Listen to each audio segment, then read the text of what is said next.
Oh, good afternoon, everyone, on this beautiful Thursday, February 17th, 2022. The Alexander Capiello Show is back with a special edition about the Sixers trade with the Nets for James Harden. The Sixers trying to make a push to win the chip this year. So we'll see what happens. But what a beautiful day. 65 degrees out down here in Springfield, Delaware County. And I got my tank top on representing the Northeast Catholic Falcons. What a beautiful day to be alive. Summer's almost here. Let's enjoy getting ready for it. All right, we've had a lot happen over the last couple of weeks. We've had the Super Bowl 56 between the Cincinnati Bengals and the Los Angeles Rams. It was a great Super Bowl. I thought it was a very good Super Bowl. Obviously, the referees did a lot of influencing during the game to make sure that they kept it close. They missed a call on T. Higgins with the touchdown.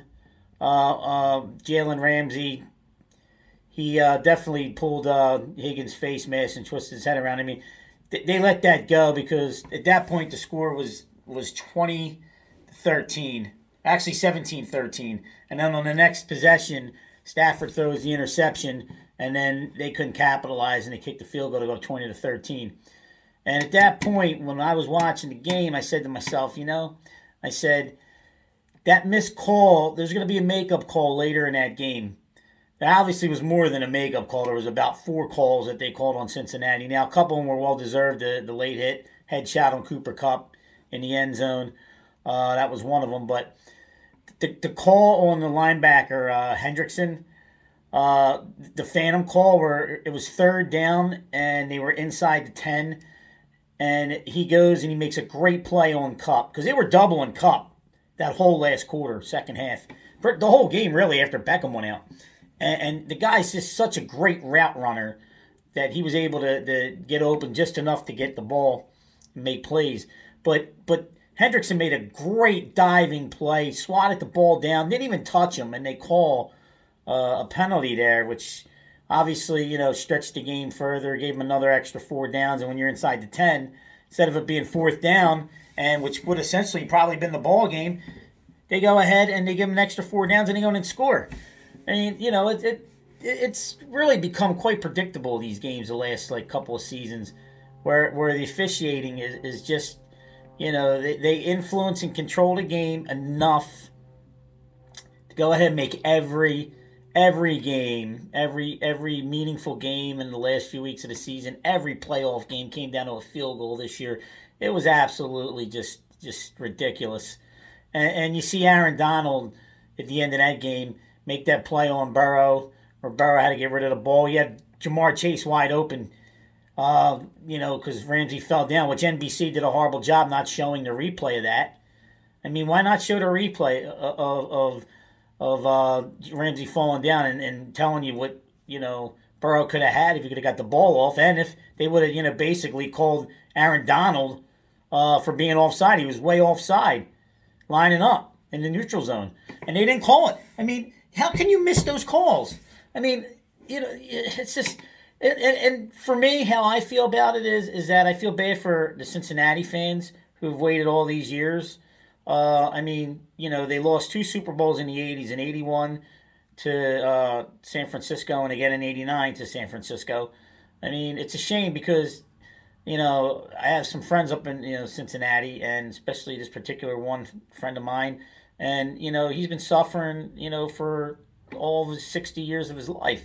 And for it to come down to, shitty refereeing at the end of this game is just ridiculous. Let it play out.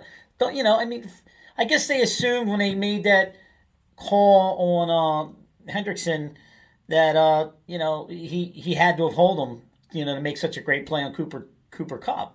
I mean, come on. I think once they implemented a lot of these instant replays and going back and checking, over the last 10 years, like really being in depth and talking on the phone to the people in New York and whatnot. Um, I think and plus obviously changing the officials around, a lot of the really good officials have retired, and you got guys that aren't as you know haven't been a lead head official for a very long period of time. So I think a lot of those guys just they make the call, which again, and then they have instant replay to back them up. But a lot of times you can't do that for certain circumstances and things of that nature. Because the call's got to stand on certain things, and it's just a joke. It's just ridiculous. Again, I feel really bad for the Cincinnati fans because they deserve to win a championship. LA is just, they get every player in all sports. They get a lot of the calls when you watch them. It depends on the team, and the year. I mean, 2 years ago was the Los Angeles Lakers with LeBron James. You knew when he recruited Anthony Davis to go there, you knew they were going to win it at some point. I mean, it's just a disgrace.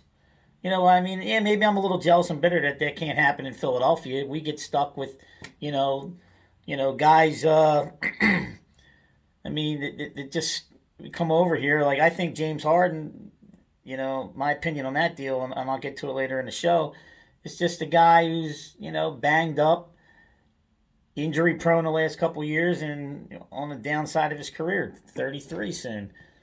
And we don't get the guys in their prime, the superstars in a deal. They don't come here.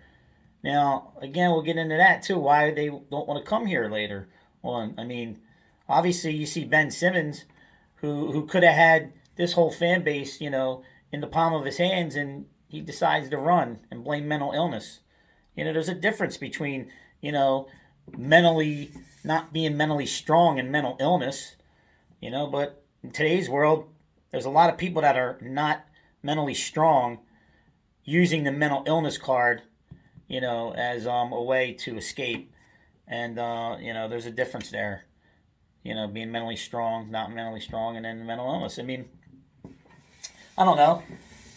I just worry about what goes on with my teams and whatnot, and it's a shame what sports has become, in today's world in 2022.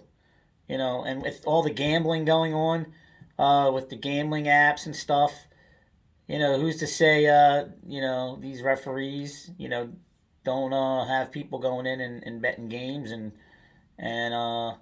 their family members and going in and doing it, and players as well. And then, I mean, you seen the line in that game was 3.5, and then it went up to 4.5. And you look at Matt Gay, fumbling the snap. I mean, that game was right on that line, 3 points between 3 and 4. He fumbles the snap. They don't make the extra point, and it sits right on that line. And it's just amazing. And in both ways, too. If Cincinnati goes ahead and scores, then, they win by 4. Not that it would mean anything because they're getting the points, but I'm just saying, it's just like it's close.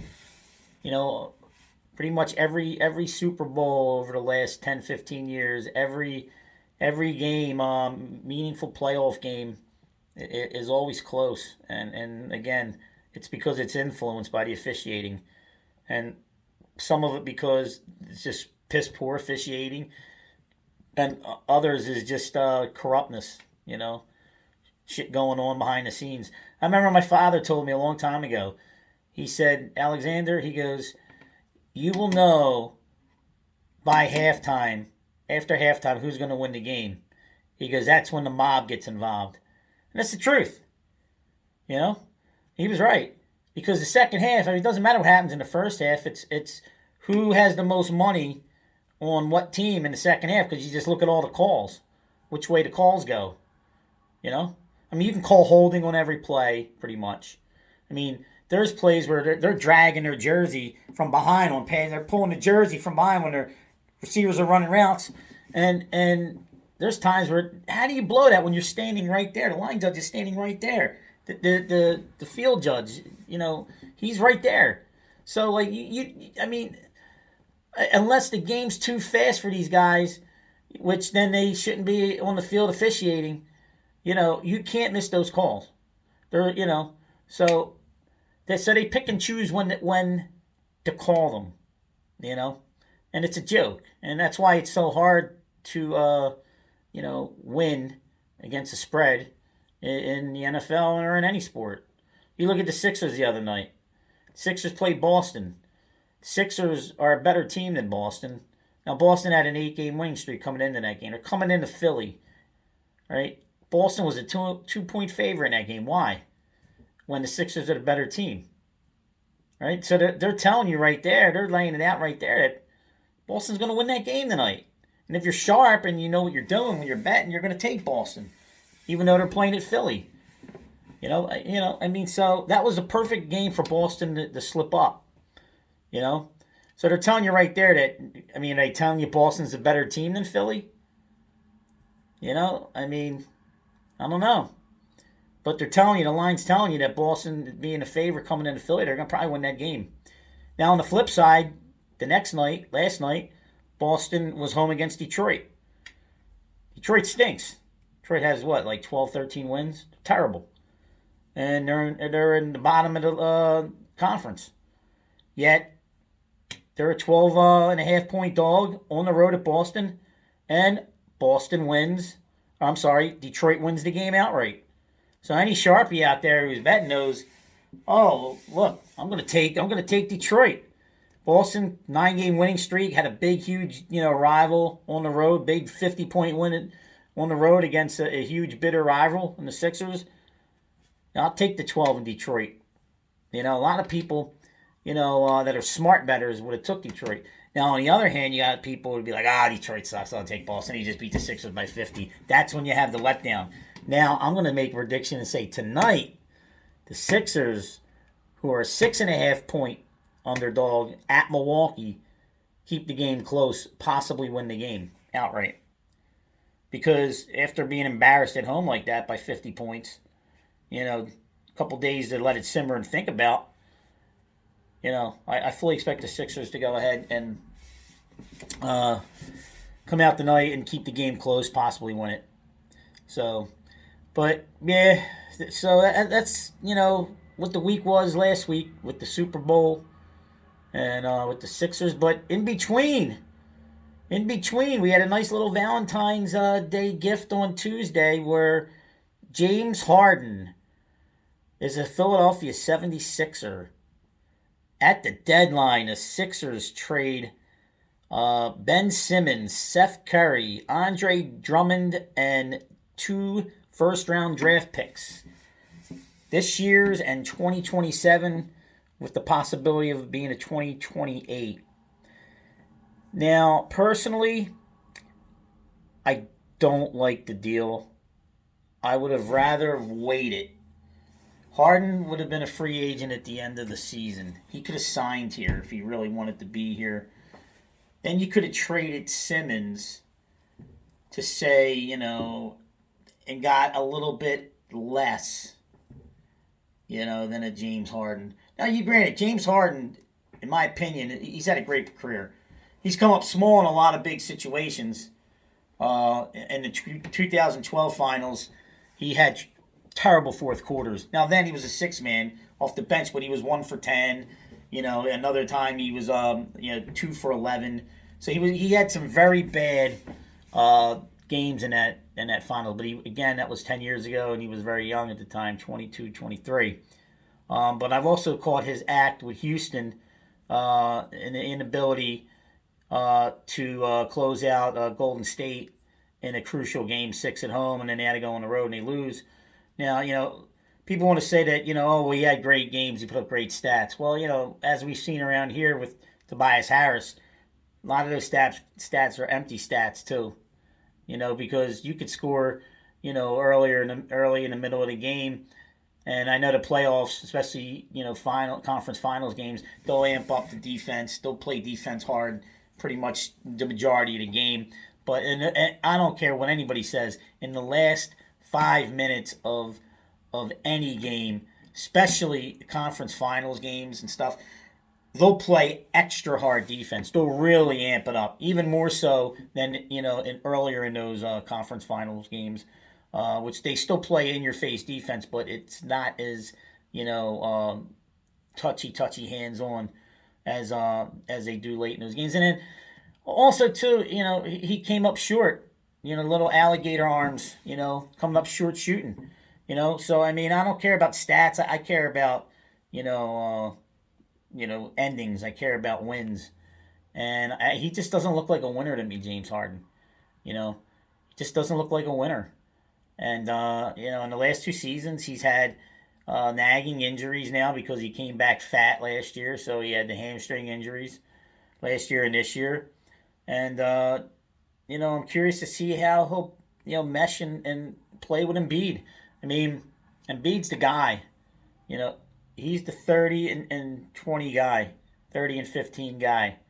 So he's gonna need the ball in his hands at all times, and you know, let's hope that they mesh well together, and we'll see how that works out. We'll know by playoff time because if they'll have at least 15 to 20 games to play together before the playoffs start, if they are good enough to work together and gel, and then we'll know going in. I personally see a second round exit. I don't see him beating Brooklyn whenever they play them, and I don't see him going beating Milwaukee. In a 7 game series. Now, maybe I'll be wrong. I hope I'm wrong. But you got Durant, former Finals and former MVP in both the regular season and Finals. You got Giannis, who's a former MVP in both as well. So it's going to be tough to get through to the Finals against those two teams when you have two guys who've never even never even gotten their teams over the hump. Whereas those guys have won titles, and then once you get to the finals, then you got to go through Golden State or Phoenix. Now, I think if you can get to the finals and get through Giannis, the Greek Freak, and KD, I think you win it all because you've already gone through enough adversity in the East, going through those two teams and those two guys. That I think, just like Milwaukee last year, they got through. They got through.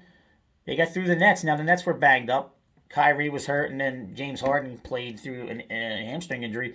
But once they got through and came back and got through KD, then you see what happened in the NBA Finals. So that's what the Sixers, I think, is going to happen with them. If they can get through those two teams, those two guys, I think they win for fun. I think they win. I think they win the NBA title. I mean, you'll have to go through probably Golden State, who's on a mission right now to get back. What was theirs after going through a couple years of really just bad basketball with injuries and whatnot. But I think if you can get through those two teams and the adversity you would have to go through just to get to the finals, I think there's no way you don't win the finals. That's how I feel. So, should be interesting to see. I mean, hopefully it'll be a good playoffs and nothing, with any kind of COVID stuff comes back. I think we're past that now with far as mandates and different things. And so we'll see how that pans out. Real quick, as you see in the background, I got a Phillies jersey up there, shirt. Both sides today because we have a lockout. Met for 15 minutes and then said, we'll call it a day. So I don't think there'll be any baseball in April. No opening day in April. And really, quite frankly, I don't really care. So baseball's boring. I mean, I'll tune in, here and there so I can, be on point when it comes to talking about it here on the show. But it's just they got a lot to do to fix baseball. They got a lot to do to fix all these sports, to be honest. They're really tough watches. They really are. Oh gosh. But as far as baseball, they'll get it done probably in May. By May, and then you'll need some time to get these guys in and get some games in and get in some shape. And game shape, that is. So you'll see baseball probably mid to late May, early June. in a condensed season, maybe 100 games. And then, I don't know. I don't know what's going to happen after that. But it should be interesting to see how it pans out. All right, let's talk about the Flyers a little bit. Claude Giroux, I'm not even going to tell you how the Flyers have been doing because they haven't been doing well. And we already know they're not making the playoffs, and, so that's that. But Claude Giroux, okay, Mr. Captain, Mr. Great Flyer, third line, career third line Flyer. He should have been on the third line his whole career here because that's what he is, a third line player. He's not a top line guy at all, in my opinion. He did well when he was with Scotty Hartnell and Ville Leno in 2010 on the third line in those playoffs and finals that year when they went to the Cup. Because the top line was Carter, Gagne, and Richards. And that's the line that was the big line then. Claude Giroux said that, is if I want to be traded to either Colorado, Minnesota, or the St. Louis Blues. Okay, that's the teams I want to go to because if you look at the standings, those three teams are, the first two, Minnesota and Colorado, are at the top of their division, and St. Louis, he's familiar with Craig Berube, who runs that team, and they're top spot in the wild card. So they're gonna, they're a really good team. They'll probably be in contention for Stanley Cup, again, run this year as well. I don't care where you want to go, Claude. What I care about is trading you to a team that we can get back the best that we can get back to help this team and for the future. Now, I've said in prior shows that I don't think this team will ever win a Stanley Cup under the current ownership. But right now, I don't see anybody coming in that loves this team that's going to buy this team, especially someone from the area. So you got what you got it, as far as ownership. Now, if I'm Chuck Fletcher, the GM, I'd be like, you know what, Claude? We'll trade you to who the hell we want to trade you to. I'll lie to him and say, oh, yeah, we'll try to get you to Colorado. We'll try to get you this. We'll try to do, but we got to do what's best for our team. We don't care where you want to go. Doesn't matter. If we can get 5 first-round, picks, which I'm being facetious, no one's going to give up 5, first-round picks for Claude Giroux. But if we can get the best, you guys know what I'm saying. We can get the best possible deal, and it's with the Montreal Canadiens, who, all right, they're in last place this year. They had, they're having a Stanley Cup Finals appearance hangover. Okay, that happens. I mean, and they've been through some injuries, but they got players. So give us some of your talent. We'll send you there, and maybe you can help them win next year. Okay, but we don't have to send you to where you want to go.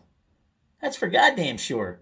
Because if I was running the organization, I'd be like, look, Claude, be like, maybe in public, I'll appease, the media and whatnot, and I'll tell them what they want to hear and tell them, and the fans, like, all right, this is what's been said, but, behind closed doors, I'm saying, Claude, man, sorry, buddy, I'm sending you to friggin' pack your bags. You're going to Montreal. If I can get a couple of first-rounders and send me, send me Carey Price, slide him in and let Carter Hart back up for a year or two. He's still young enough. Let him learn a little bit, I mean, because Carey Price is a veteran now. He's in his mid-30s, so I don't know how much more he has left. But I'll tell you what, the way the Flyers have been playing in front of Carter Hart, not a lot of it's his fault, but Carter Hart also has left up some really crappy goals.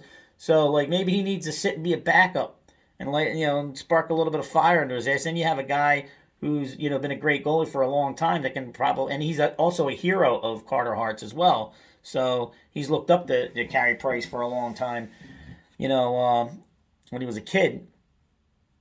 So, you bring somebody like him in and straighten out Carter Hart's head, then that might be the best thing.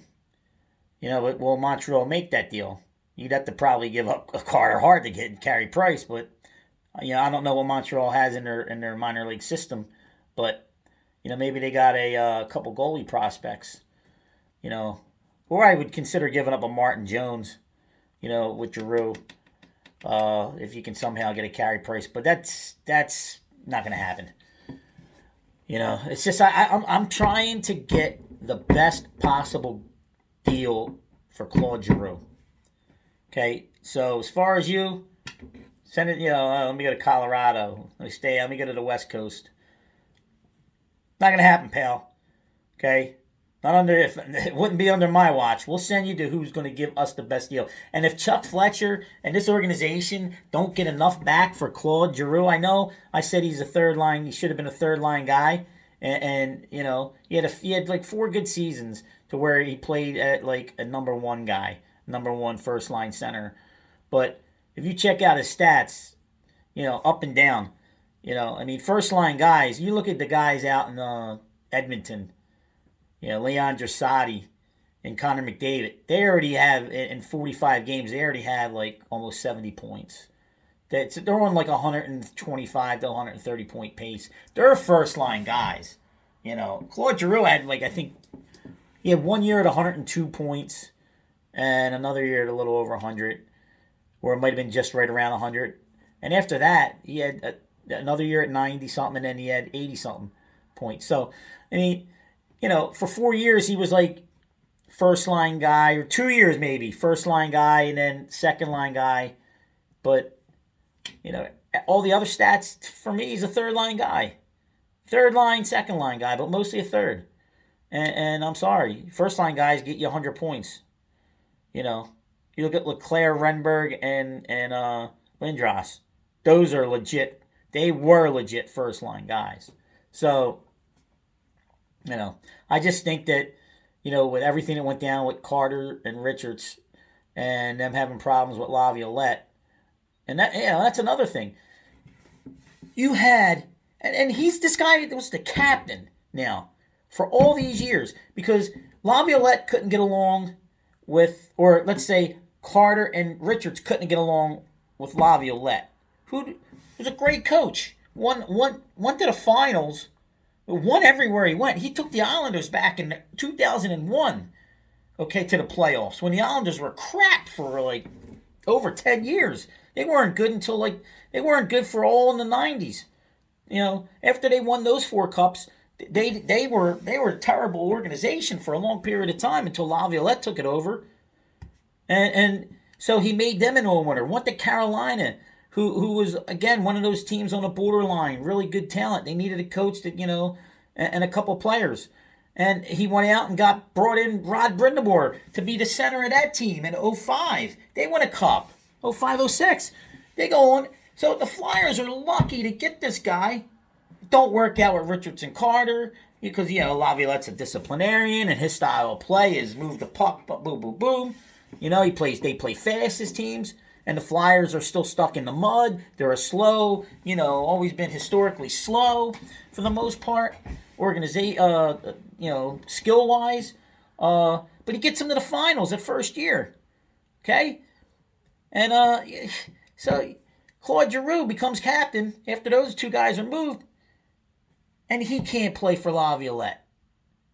I mean, come on. Laviolette went to bat for him and said he was the greatest player on the planet when they beat Pittsburgh in 2012 in that first round.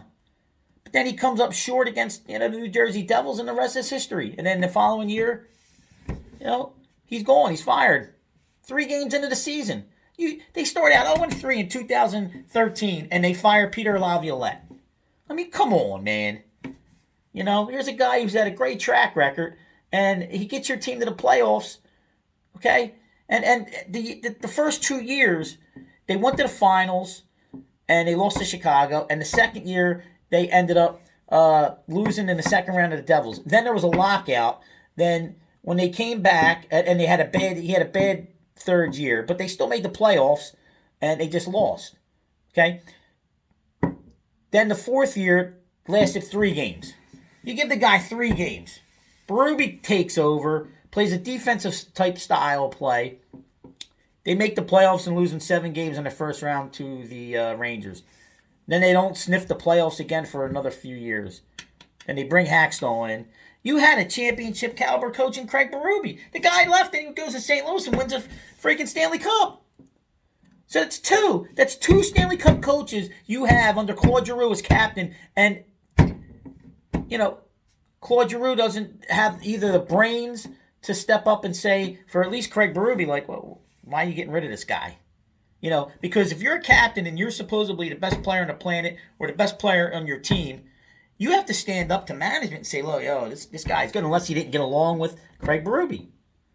And we don't know that. Nothing that's ever come out to say they never got along. Whereas stuff has trickled out in the past where Laviolette didn't get along with, his star players. Now, Berube's more of a player's coach. He's not a disciplinarian type. So, but they fire him. They bring in Hackstall when Hextall was GM. And you needed somebody that, outside the organization, which I get, which you need because you can't have the same old. And I've discussed that in previous shows. You can't hire former Flyers. And that's why, I wasn't big on the Berube hiring, but he went on to win a Stanley Cup. You have to be able to see outside the box that, if this guy is going to be good or not. And they weren't able to do that with him. Hextall, or Dave Hackstall, was a disaster waiting to happen. Terrible head coach. Terrible. And subsequently, he lost his job, and Ron Hextall lost his job. And then they bring in Fletcher, who really hadn't done anything with the Minnesota Wild running their organization. I mean, yeah, they made the playoffs, but they never made the finals. Those types of teams out in Minnesota were defensive oriented. Not this Flyers team. Not under Chuck Fletcher. They're still the same old stuck in the mud type, slow, plodding, I mean, and the reason that is because if you look at it, you still have the Paul Holmgrens hanging around as team president. You still have Bobby Clark sniffing around practice facilities and sitting up in that press box watching the games. You still have Billy Barber hanging around. All these guys are up there in the box and they're in the ears of Paul Holmgren. So you could bring in me or you as GM as long as Paul Holmgren's team president.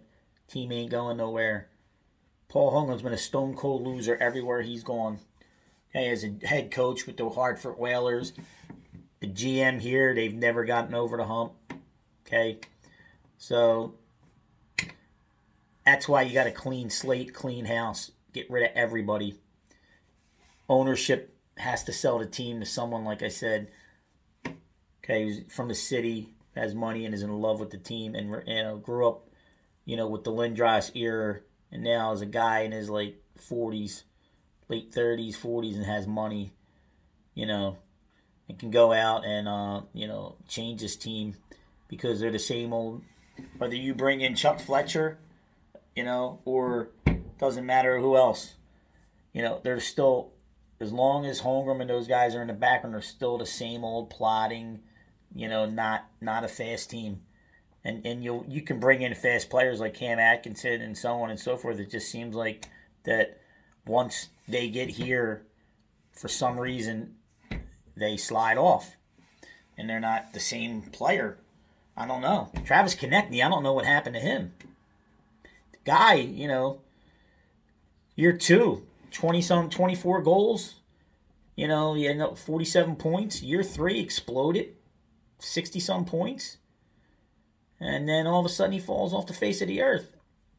I mean, ever since he had a concussion, he hadn't been the same player. So, you look at the number 2 pick in the draft, Nolan Patrick. What a horrible pick that was. Oh, my God. I knew it right away when they picked him. I'm like, here's another tall, slow guy. NHL's big and fast and speed. And this guy's just is not fast. And I know he had some injuries with his head and everything like that, but, and he's still hanging around now with Vegas, but number 2 pick, a dud. You can't make mistakes like that. It's terrible. And that's because they want the same old style of Flyer. Same shit that's been happening the last 50 years. You can't have that. Then then you had another coach after Hackstall brought in whatchamacallit, Elaine Vigneault.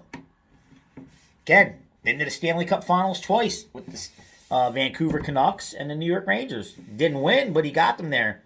And first year they had a fantastic year under AV. And I remember a game March the 4th, 2020. They go into Washington and they just beat Washington. They just beat them pillar to post. And that was the night that we all found out that the coronavirus was in the country, and Rudy Gobert had gotten it, and they were starting to shut things down.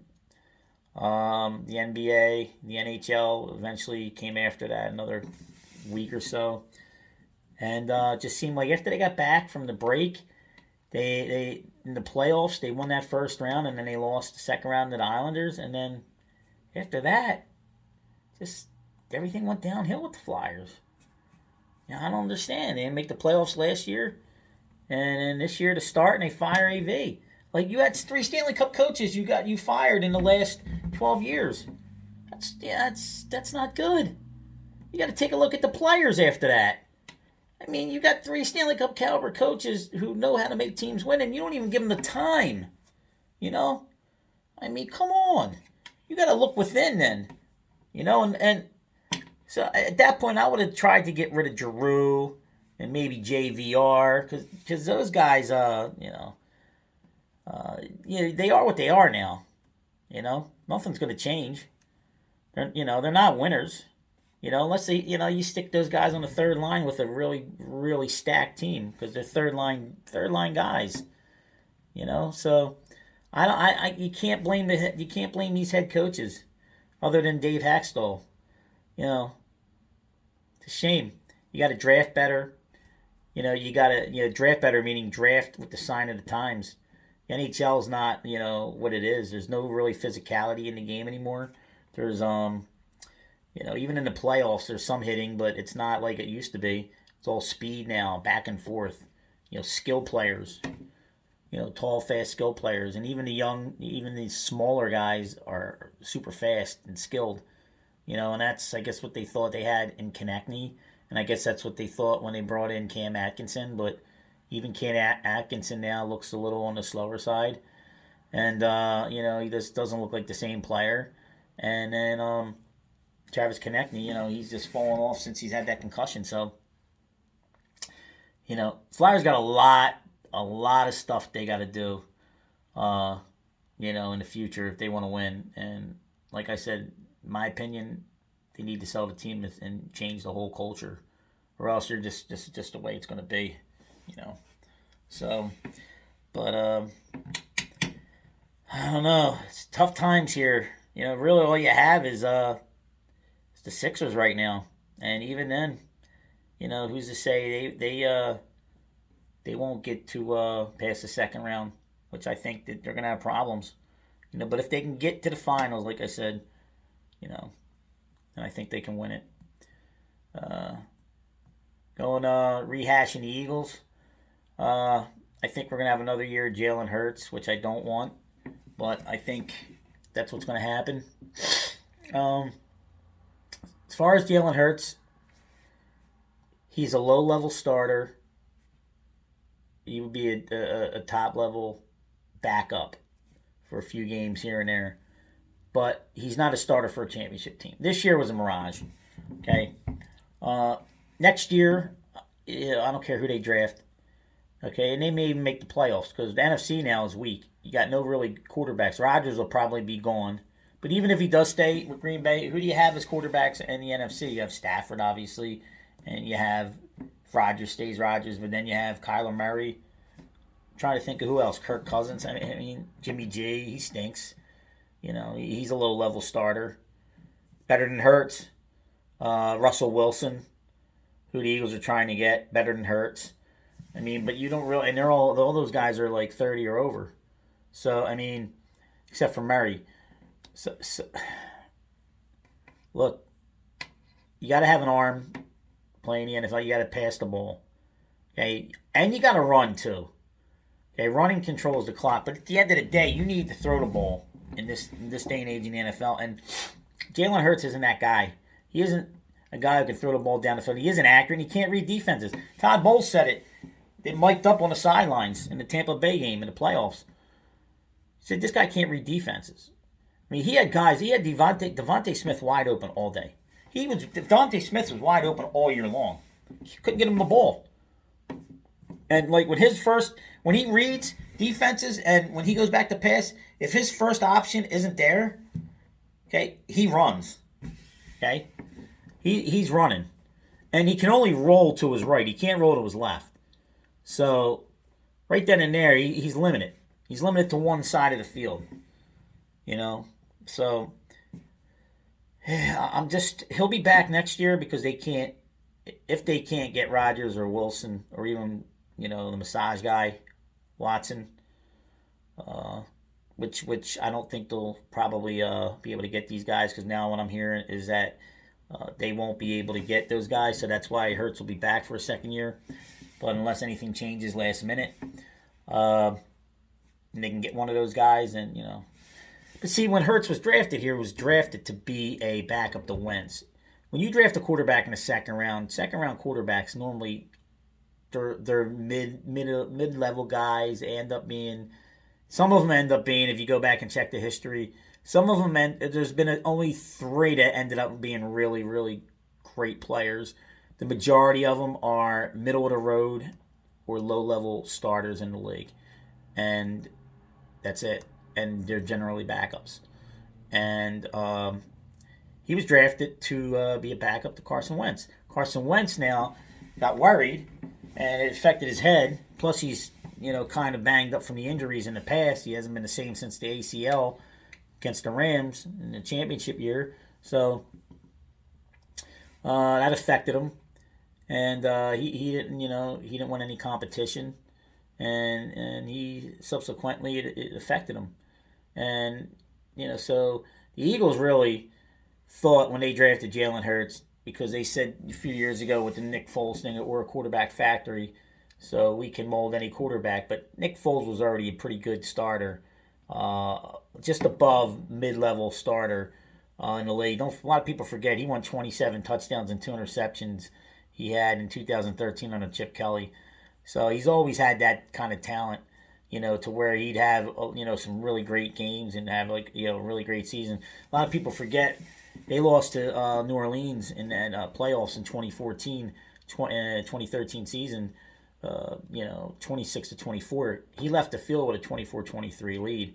So they kicked off short to Darren Sproles and he ran it back, all the way to the 46-yard line. So that's what basically killed them in that game. So Nick Foles was serviceable, and he was given to us, as a gift from Andy Reid. So they picked him up from Kansas City because he was their third string in Kansas City. So that being said, they didn't mold Nick Foles. Nick Foles was already really good for a backup, and like I said, middle to just above starter in the league. So with that being said, that's why they drafted Jalen Hurts. They drafted Jalen Hurts to back up Wentz and to be a Taysom Hill type player, like a hybrid guy to come in, and do all these gimmick plays and shit like that, and not to start. And it just so happened that the Eagles were so bad prior his rookie year, and they had to bring Hurts in because Wentz checked out, and the rest is history. So then he becomes your starter, and then you have the best wide receiver, probably to come out of that draft last year, and they can't get him the ball. Imagine if you had Carson Wentz throwing the ball to Devontae Smith. I mean, it would be a lot better. He'd have a lot better stats. I'm not saying he'd win anything, but it'd be a lot more stats. So he'd probably have over 1,000 yards receiving, 1,500 yards, and 10 touchdowns. I mean, he had him wide open in a playoff game. Couldn't even get the ball to him. He's rolling to his left. Had no arm. It's picked off. So I see that lasting one more year. They'll say, then we're gonna either move on from him or make a deal and to pick up a trade for one of the top guys like a Wilson, who's at the end of his career, if he's still with Seattle, or maybe try to get Watson or something. But Jalen Hurts is what he is. You can't improve arm strength. You can't improve well, I guess you can improve accuracy. Josh Allen did it, but it's hard to improve accuracy. You can't improve arm strength. You can make your arm strong as all you want, lifting weights and whatnot, but you're not going to be able. You're given the God-given talent, that you were born with, and if you can't throw the ball 60, 70 yards down the field, 50 yards down the field on the run or whatever, in this day and age, and fit it in tight windows, you're basically useless. And again, he uses his legs a lot too. So those types of guys, they don't last. The exception of a few, they don't really last too long in the league anyway. You give them a 4 or 5 year window, and then once the legs are gone and they're not a pocket passer, then they're done. So that's it. Not finished. So, but he'll get one more year, and I don't see Jalen Reagor coming back. I hope he doesn't come back. I'm hearing he's not coming back, but we'll see if he does. That guy is not an NFL player. I mean, we all know who they should have drafted in that draft and who was drafted ahead of him, but I mean, in college, the guy was mostly a returner. And why they drafted him to be a starting wide receiver is beyond me. I think that because Deshaun Jackson was signed and was on the team, I think that they drafted Reagor to learn a little from him because they're the same type of player. Jackson wasn't really a big time receiver. He was better than Reagor in college, but he was more of a returner as well, big explosive returner and a really good wide receiver. And then they were the same size, and again, why you pass up a Justin Jefferson is just beyond me. And even the year before that, KD Metcalf. It's just, I don't know. Who knows? But it happens. So you can't have a guy out there afraid to catch punts, afraid to take hits, afraid, when he gets a ball thrown to him, he's afraid to get hit and he goes either runs towards the sidelines or falls down, when players are converging on him to make the tackle. So that's just, you got to get rid of him. Terrible. They got the best offensive line in the league, so you need a running back available at all times. That's a number one running back. And, Sanders that guy? Yeah, when he's healthy, I guess. But you're going to have to probably, I would probably try to draft a running back, a stud running back, just in case. And then a stud receiver, because you got 3 picks. If you can get yourself a stud running back, receiver, you want to really try to load up on offense. And because you want to think about your offense post-Hurts.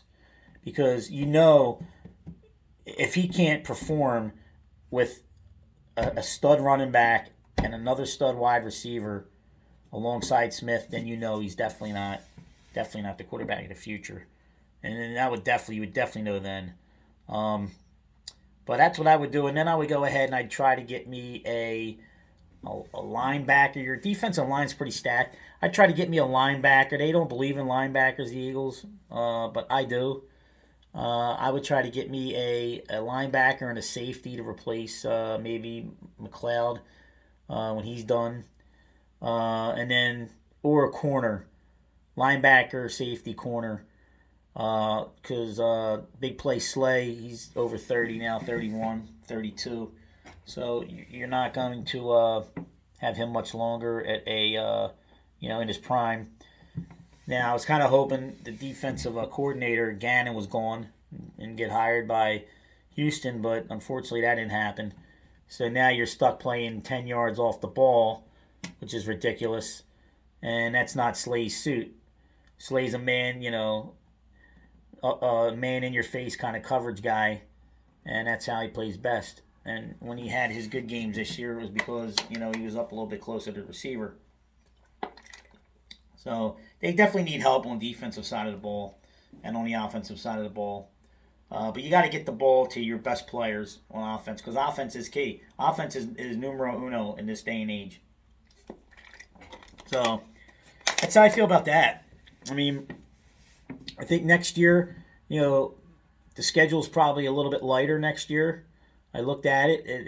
This year they thought this schedule was tough, and they won 9-8. Now next year it's eased up a little bit. Uh, Unfortunately, when you have a season where you were expected to win 6 games and you win 9, now maybe next year they'll be expected to win 9 or 8 games and they'll win 6, because again it's all really because of your quarterback. I mean, if and coaching too. I mean, if Nick Sirianni did not switch up and start running the ball when they were 2-5, they wouldn't be where they were at, because we got the best offensive line in the game. So give a lot of credit to Nick Sirianni. You know, so I believe that you get yourself a stud running back, a true number one, and then you'll have Sanders, and then you'll have Gainwell. And you keep those other guys on the practice squad or whatnot, the Boston Scotts and the Jordan Howards. You got to have playmakers. You look at these other teams around the league. They got studs. You got Joe Mixon in Cincinnati, who's been there a while. You got who's a stud. You got Chase. T. Higgins. Then you look at like the Rams. Now the Rams, Cam Akers was banged up, but he's a stud. And they had a solid backup, and Sony Michel went in and started, and then you had Henderson. I mean, God, they had backups, but they had a number one guy, and as soon as he was healthy, they put him right back in there. And this thing with Miles Sanders, he's always banged up, always injured. So I would try to get a guy who's a true number one stud at running back, and then you got to get yourself another wide receiver to complement Devonta Smith, because and you see how Hurts does in year 2. It's kind of another year where it's like, got lucky to make the playoffs last year. If it happens, it happens this year, But you want to focus on those spots, and again, corner, safety, linebacker, if you can get guys in those positions, and see what happens. So that's where we're at right now. So we got a lot to look forward to in the upcoming months. You got the Sixers playoff run. You get to see where Giroux goes. See where the Flyers land in the draft. And, what happens with the Eagles. If they can pick up a quarterback, in this offseason, and see who they draft. And, but it looks like it's going to be Hurts running it back for, another year. And then obviously baseball and this whole lockout deal. I could go through a whole year without baseball. I really could. It doesn't matter to me whether they play or not. So, also too, we don't really speak about it at all on my show, but I believe it's March the 5th, Saturday, March 5th. MMA, Jorge Masvidal versus Kobe Covington.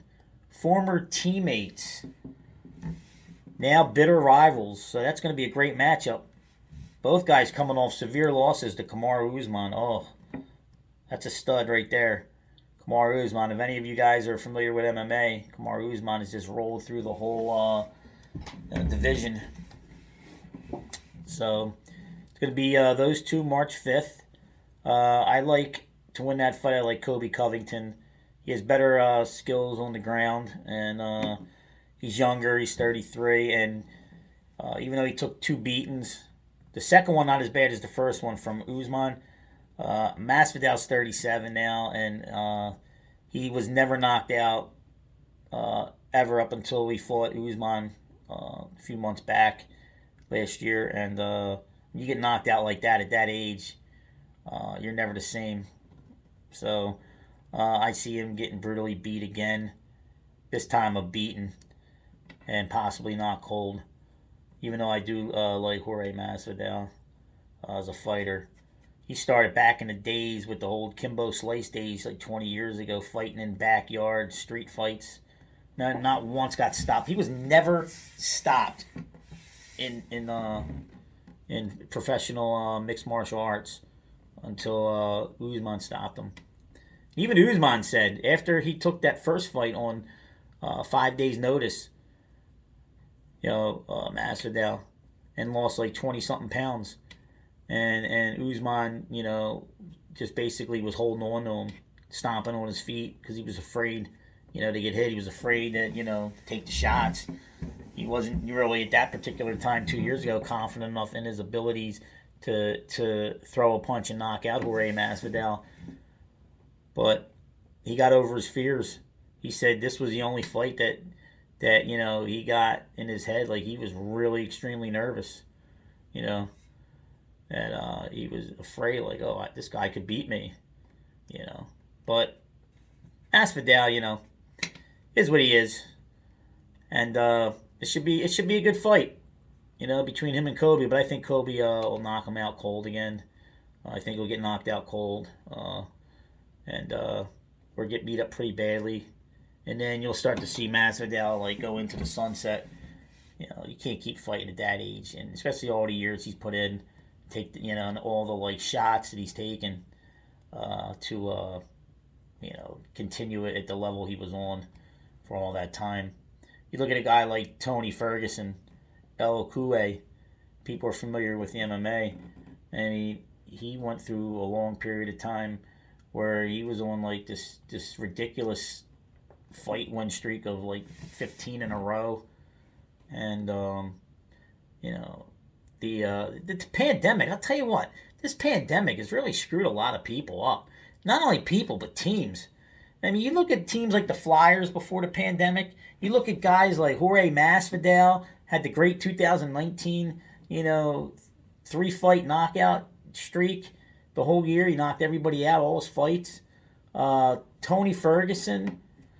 It just seems like when this came on, this virus, this pandemic, and things were shut down, and fans weren't allowed in the stands, and all this other stuff, it just seems like that, it affected players, it affected teams, and rightfully so. You're out of your routine, you're out of your rhythm, you're out of your normal daily routine and training schedules and so on and so forth, and you don't know what's going on or what's going to happen, and it just really screwed up with a lot of things, and things still aren't right.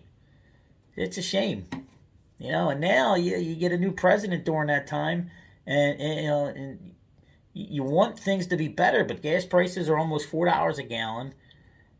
Food prices are through the roof. Possibly getting ready to go to war with Russia.